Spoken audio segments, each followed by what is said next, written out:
तो सुखदेव जी महाराज शंकर भगवान की कथा सुनाना आरंभ की। दक्ष प्रजापति, दक्ष की पुत्री सती और सती जी का विवाह शंकर जी से होता है।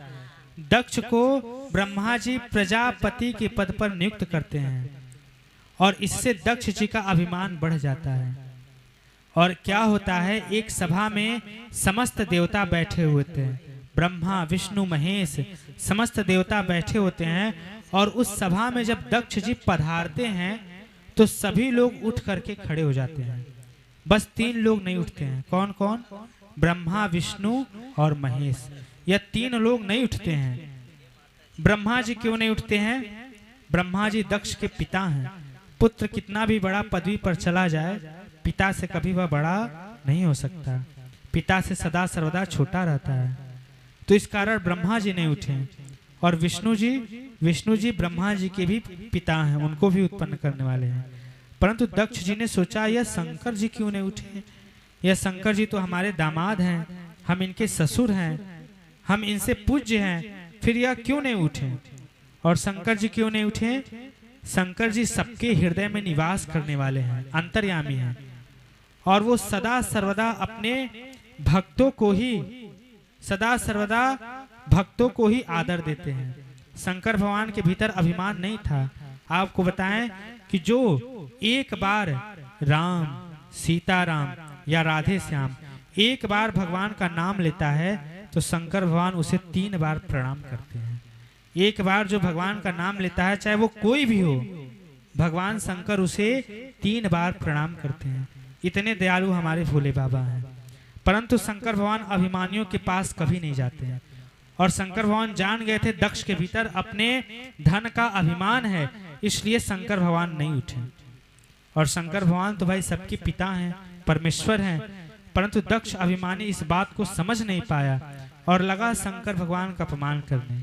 उसने कहा, अरे इसको देखो तो सही, इसको सभा में बैठने का उठने का तरीका नहीं मालूम है, कहाँ पे बैठना चाहिए, कहाँ पे उठना चाहिए। इसने हमारा सम्मान नहीं किया। अरे कहाँ से बुद्धि आएगी, जैसी संगति वैसी बुद्धि। रहता तो है भूत प्रेतों के साथ, पिचासों के साथ, शमशान में रहने वाला है, तो भूत प्रेतों के साथ रहने वाला, इसलिए भूतों के समान इसकी बुद्धि भी हो गई है। सदा सर्वदा गले में सांप लपेटा रहता है, बिच्छू अनेक भूत प्रेत इसके संग घूमते रहते हैं, घर का कोई पता ठिकाना है नहीं। गले में पुष्पों की माला की जगह नरमुंडों की माला यानी खोपड़ियों की माला पहना रहता है। शरीर पे कोई वस्त्र नहीं है और शरीर पे चिता यानी जब लाश जल जाती है तो उसकी जो राख बचती है उस राख को लपेटे रहता है। पूरे शरीर पे केवल अशुभ ही अशुभ लपेटे है। शिव का अर्थ होता है शुभ, केवल नाम ही इसका शिव है, पूरे शरीर पे तो अशुभ ही अशुभ है।